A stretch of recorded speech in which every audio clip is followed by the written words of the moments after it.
құрмет көрермен, Шахтинск қаласында түсірілім барысында кәсіпкер Али Мырзаны кездесіп қалған болдым. Сол кісі өзге ұлт өкілі болса да қазақ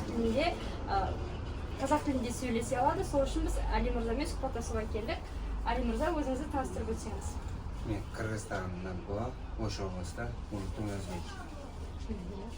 Ал Қазақстанда қанша уақыттан бері тұрып жатырсыз? Не мақсатпен келдіңіз? Почти 5 жыл ойнап қалды уже. Сол кішкене жұмыстарында келеміз. Ал жұмысыңыз туралы айтып кетсеңіз? Лепешкамен айналысамын. Самса. Жаңа жұмыс барысында біз көріп қалдық.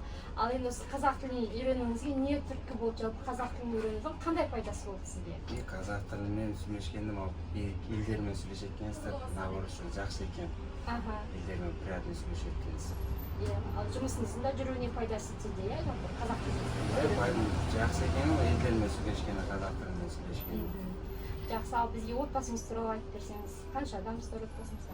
Отбасымда енді мамам бар, бір братишкем бар, сестренкем Россияда тұрады. Аялым сол жерде, бір балам бар. Жақсы, Али Мырза, енді бос уақытыңызда немен айналысасыз, хоббиіңіз қандай, жалпы бос уақытыңыз бар ма? Бос уақытым жоқ, сол кешке сол лепешкемен айналысамын.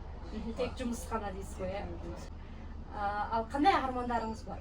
Немесе болашаққа қандай жоспарыңыз бар? Енді иншалла көреміз ғой, жақында может үйден жастай тапсырып қалсам, сол жерде. Жалпы енді азаматтық алу, тұрақты тұруға рұқсат алу ойыңызда бар, Жақсы. Қазақстанда азаматы болу үшін менде болашақта жоспарыңыз бар, иншалла бұйырса жақында аламын.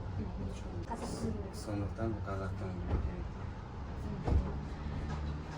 Сонымен қатар енді жаңа заң шықты ғой, бізде азаматтық алу үшін жаңа қазақ тілінен емтихандар тапсыру керек деген сияқты. Енді сізге пайдасы тиетін болды. Жақсы, ал енді отбасыңызда жалпы қай тілде сөйлесесіз сіздер? Аслында қазақ тілде сөйлесеміз ғой. Жақсы, ал достарыңыз ше қай ұлттан, қазақ достарыңыз бар ма?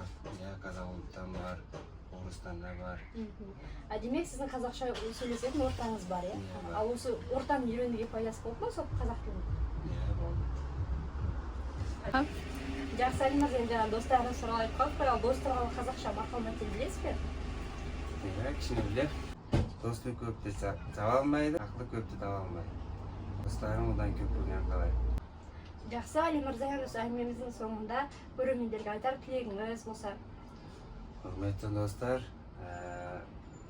қазақ тілін үйреніңіз. Қазақ тілін үйренуше қиын болмайды. Болашақта пайдасы өте керек. Құрметті көрермен, бүгінгі шығарылымымыз осымен аяқталды. Келесі сәрсенбіде кездескенше.